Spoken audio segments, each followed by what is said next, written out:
Months passed. The air in the village was warmer now, not just from the sun, but from the feeling of peace. Life had changed for everyone. The Villari no longer looked over their shoulders in fear. The humans from the colony no longer came with threats. Some even came with goods to trade.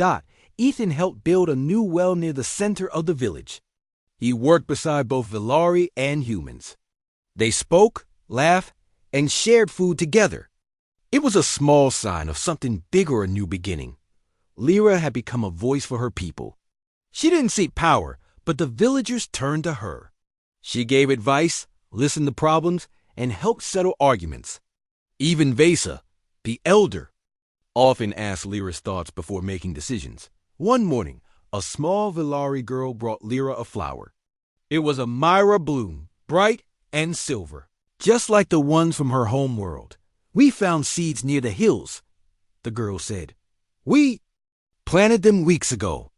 Lyra knelt down and touched the soft petals. "It's beautiful," she said. "Thank you." She held the flower carefully and walked to the house she shared with Ethan. He was inside, fixing an old chair. "Look," she said, holding out the bloom. Ethan smiled. "It opened," she nodded. "It only blooms in safe places." "That's what my mother used to say." He stood and gently took her hand. "Then maybe this is truly a safe place now." That evening, the village gathered under the open sky. There was food, music, and stories. The Villari told tales of their past. The humans shared stories of Earth and the stars. The fire burned bright, and the two groups sat together as one. Vesa stood up and raised her hands. "Tonight, we do not speak of the past with pain, but with pride. We have survived. We have healed. And we are stronger because we did it together." Everyone clapped and cheered. Lyra stood and looked at the faces before her. She remembered when they were filled with fear. Now they held joy. "I never thought I would have a home again," she said. "But I was wrong. Home is not just where you were born. It's where you are loved. And here I am home." People clapped again. Some wiped away tears. Ethan didn't say much. He just stood beside her, his presence saying enough. They had come a long way together. Later that night, they walked away from the fire and up a small hill behind the village.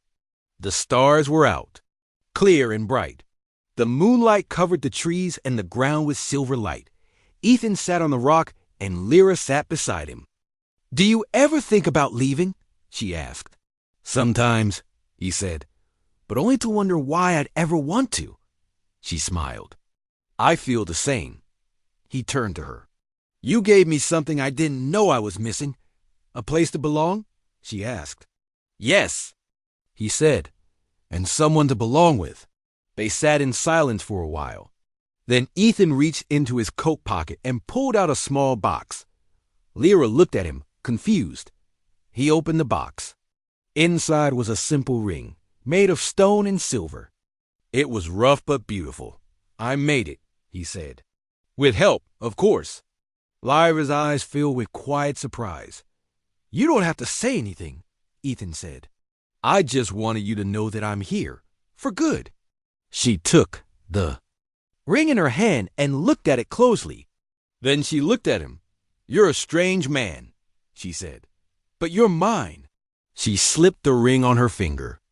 It fit perfectly. They sat together, side by side, watching the stars. No words were needed. The silence between them was full of meaning. The war was far behind now. Pain and fear had faded. In its place, there was something new, a future, and they would walk into it together, step by step, hand in hand. The next few days passed in a strange quiet. Dalton left the village with a promise to speak with the colony leaders. No one knew what would happen next, but everyone hoped for peace. Ethan and Lyra stayed busy, helping with repairs and sharing ideas for safety. Still, tension hung in the air. Lyra sat one morning by the stream, watching the water move over the rocks. Ethan joined her, sitting close but not saying anything at first. After a while, Lyra broke the silence. "I used to think this war would never end," she said. Even when the fighting stopped, it felt like the hate would go on forever. It still does in some places, Ethan replied, but not here. She looked at him. You helped change that. Ethan shook his head. You changed me first. They shared a quiet smile, one filled with understanding. The forest around them felt peaceful. Birds chirped in the trees. For the first time in a long time, Lyra felt calm. That afternoon, Vesa gathered the village again. A message had arrived. Dalton had spoken with the leaders, and a group from the colony would come to the village soon. They wanted to talk, not fight. But they would bring guards. We must be ready, Vesa said. Not for war, but for words. Lyra helped prepare. She taught the children where to go if things went badly. Ethan checked paths through the forest, in case they needed to leave quickly. They hoped none of it would be needed. 2 days later, the humans arrived. 6 of them, including Dalton, stepped into the village. They looked around with hard faces. Some Villari backed away, nervous. But Lyra and Ethan stood tall. Vesa stepped forward and welcomed them. She invited them to sit and talk. The visitors asked many questions. What did the Villari plan to do? Were they hiding soldiers? Did they have weapons? Vesa answered calmly. We want to live, to grow food, to raise our children. Nothing more. Dalton looked at Ethan. Is this true? Ethan nodded. I've lived with them. I trust them with my life. One of the colony leaders, a man named Grayson, frowned. You forget who they are, what they did. No, Ethan said. But I also remember what we did. War changes everyone. That doesn't mean peace is impossible. Lyra stepped forward. We are not asking to be forgiven, only to be allowed to live. We cannot go back, but we can move forward, if you let us. There was silence. Then Dalton nodded slowly. We will not attack. But the colony must decide together. We'll return with their answer. The humans left. This time, no weapons were raised. That night, the village was quiet. Fires burned low. People spoke in hushed voices. Ethan and Lyra sat outside their home. You were brave today, Ethan said. So were you, Lyra replied. I don't know what they'll decide, he said. Neither do I, she answered. But we did what we could. The next morning, Vesa called Lyra aside. There is something you should know, the elder said. The people still respect your name. You could lead them, if you chose. I'm no leader, Lyra said.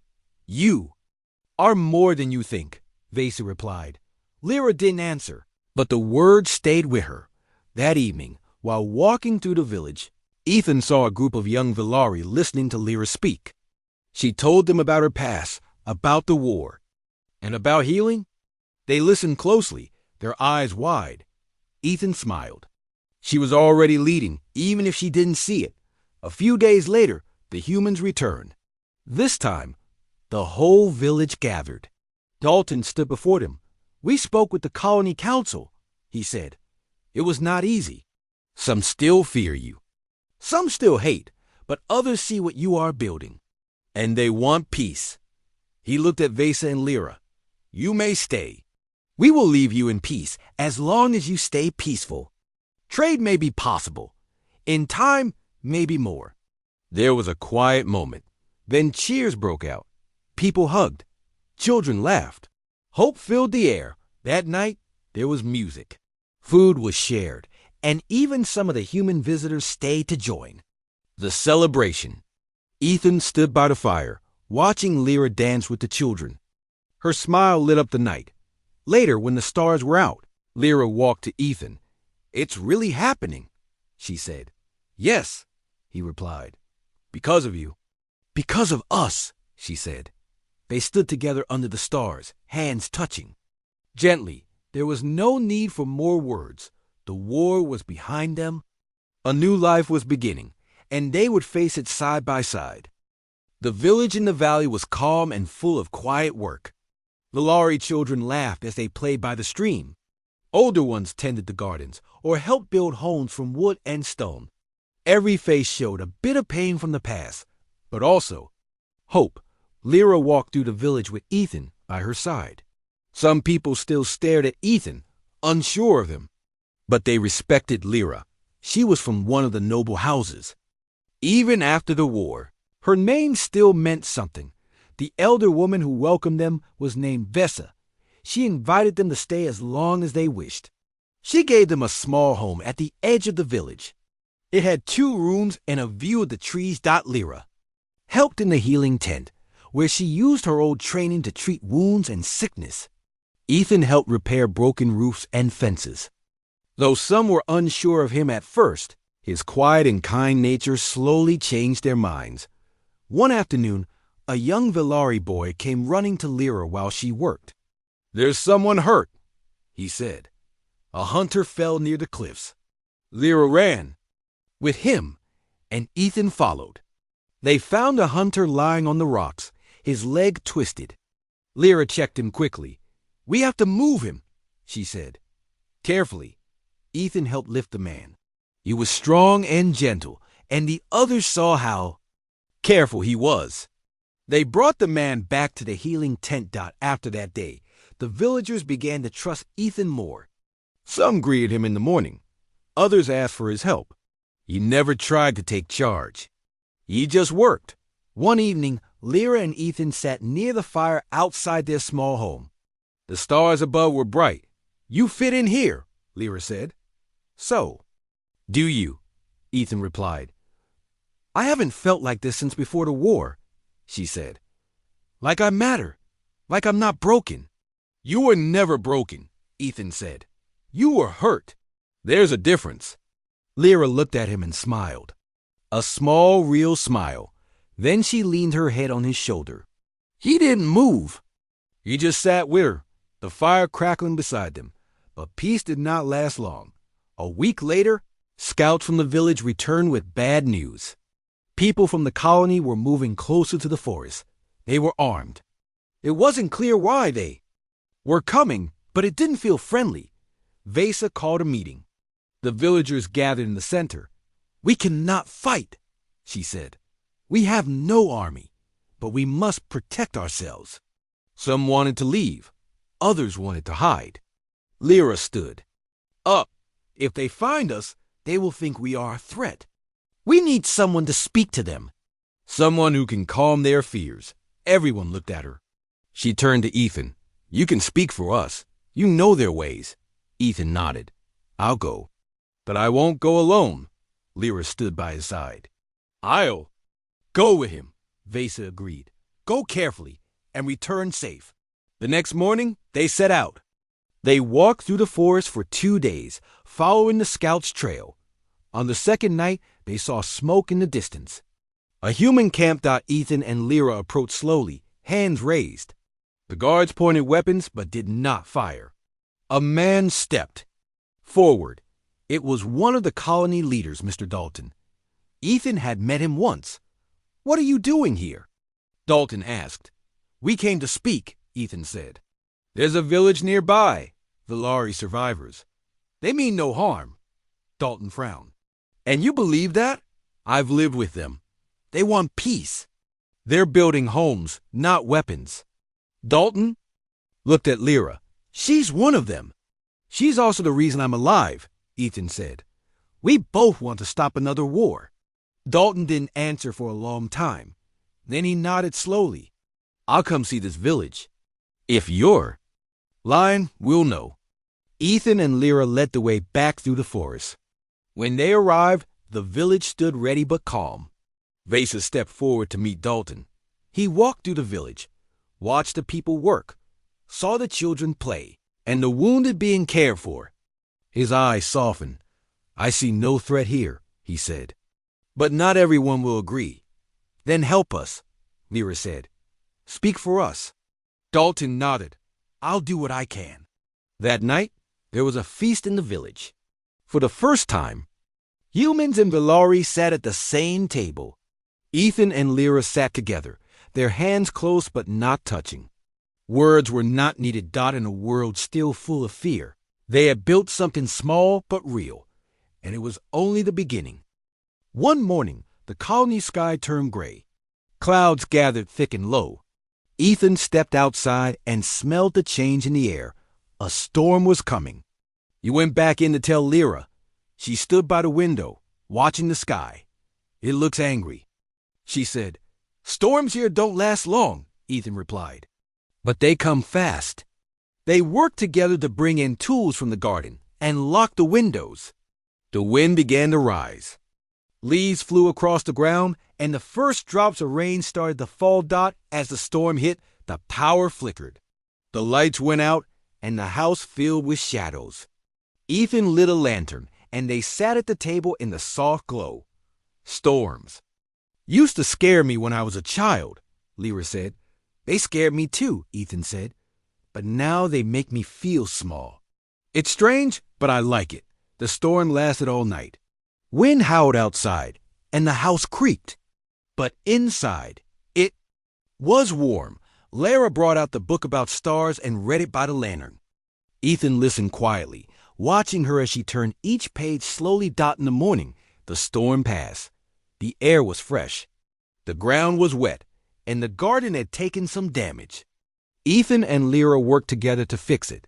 While they were picking up broken branches, a group of people from the colony arrived. They were 3 men, all in plain clothes. Ethan knew one of them from the market. Their faces were serious. "Ethan," one said, "we need to talk." Ethan stood straight. Lyra stayed behind him. "We've been watching. You live with her like she's your wife or something." "That's not right." "She's free," Ethan said. "She's not a slave. She's Vilari," another said. "You remember what they did?" "I remember everything," Ethan said, his voice cold.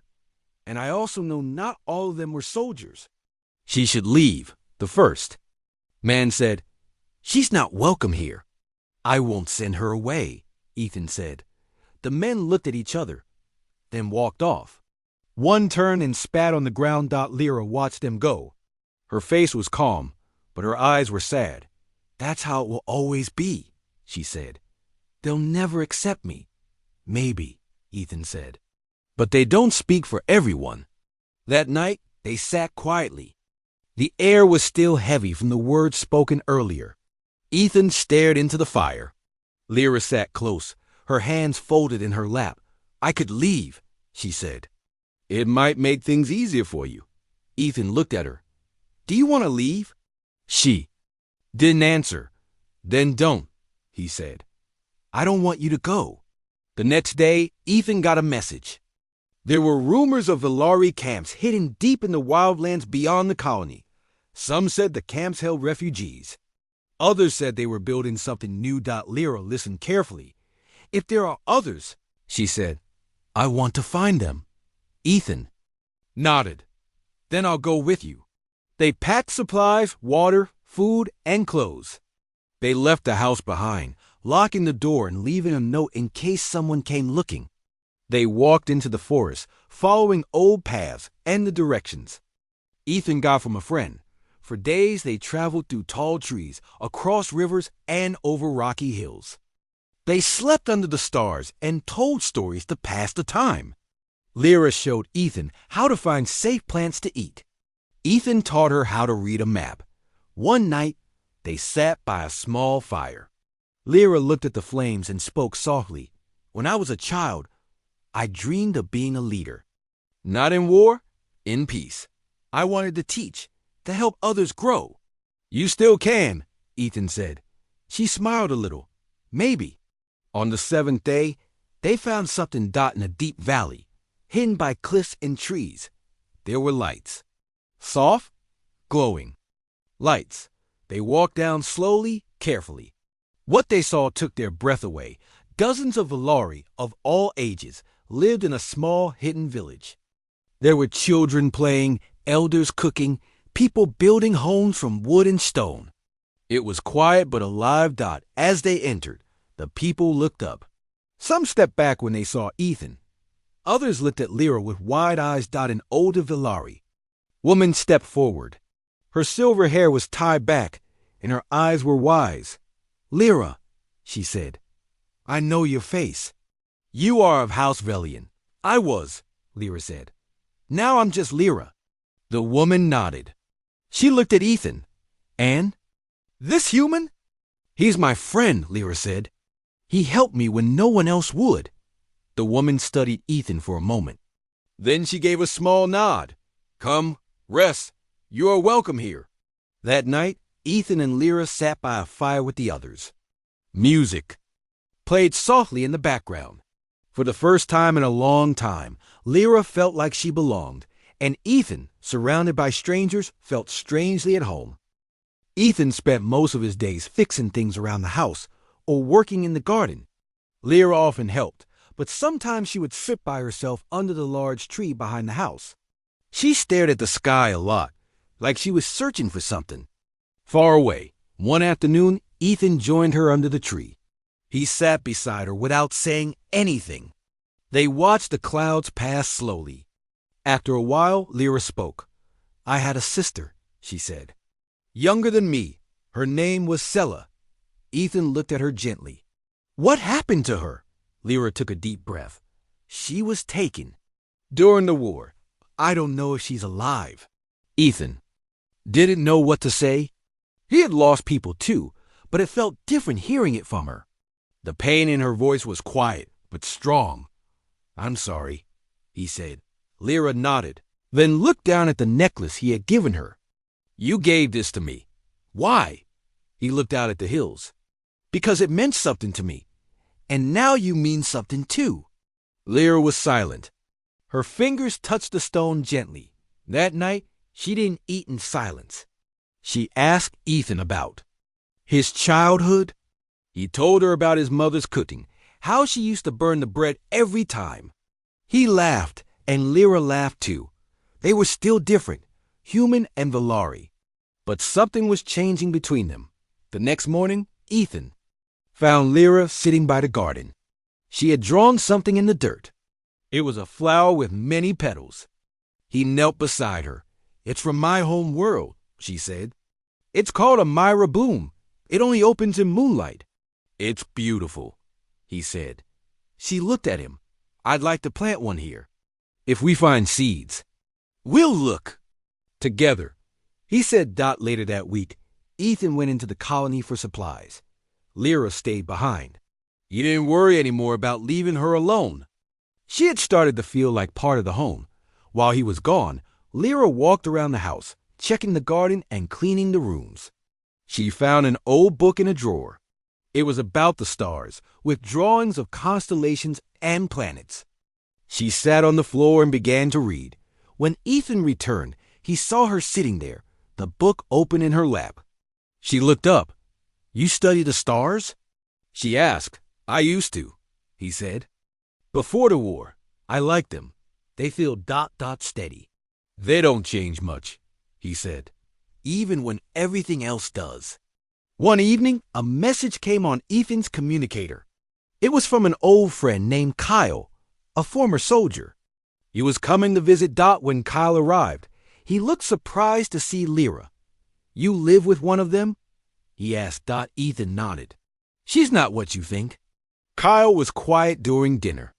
He kept looking at Lyra, unsure. Later, when Lyra went outside, Kyle pulled Ethan aside. She's the enemy, Ethan. Don't forget that. Ethan shook his head. She's a person. She's been through the same pain we have. Kyle didn't argue, but his face was tight. Outside, Lyra stood alone, listening to the wind. She had heard what Kyle said. It didn't hurt as much as she thought it would. She had grown used to human words. But it still reminded her that many would never see her as more than a former enemy. Ethan joined her. You heard. He asked Dot. She nodded. I'm sorry, he said. He doesn't understand. Most don't, she replied. But I do, Ethan said. She looked at him, her eyes soft. That's enough for now. A few days later, Kyle left. He shook Ethan's hand, but said nothing to Lyra. That night, Lyra sat by the fire inside. She stared into the flames.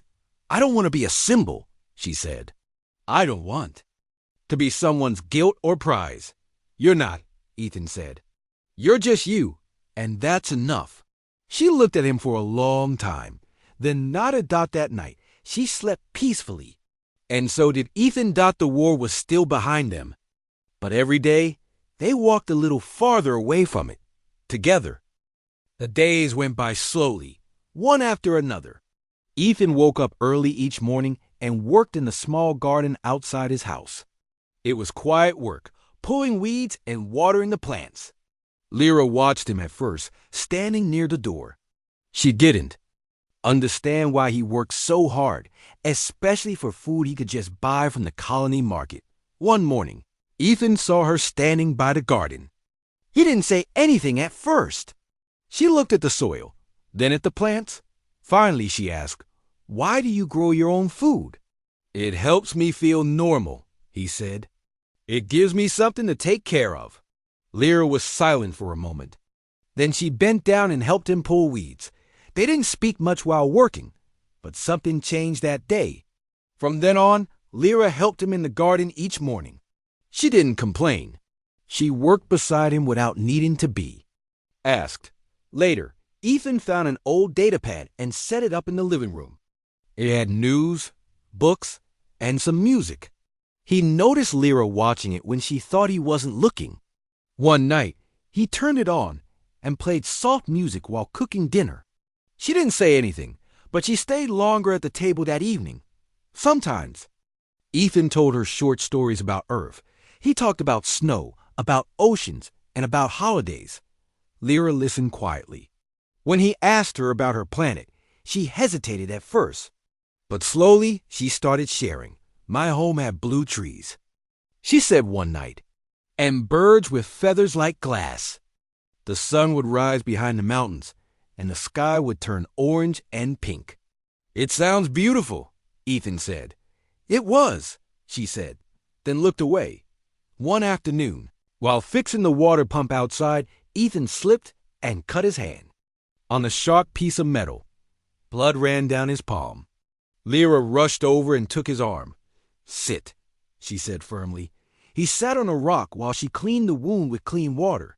She moved carefully, wrapping the cut with a cloth. Her hands were steady. "You've done this before," he said. "I trained as a healer once," she replied. They sat there for a while, the quiet wind blowing through the grass. Ethan looked at her and saw something different in her eyes. They were still sharp, but not so cold. That evening, he cooked dinner, and they ate together without silence. Lyra even smiled once, just for a second, when Ethan made a bad joke about his cooking, but not everything was peaceful. One day, while they were at the colony market gathering supplies, some men noticed Lyra. One of them walked over with a cruel grin. "Didn't expect to see one of them walking free," he said loudly. Ethan stepped in front of Lyra. "She's with me," he said. The man laughed. "That so? You know what they did during the war?" Ethan stared at him. "I fought in the war. I know exactly what happened." The man backed off, but not before spitting near their feet. Lyra was quiet on the walk back.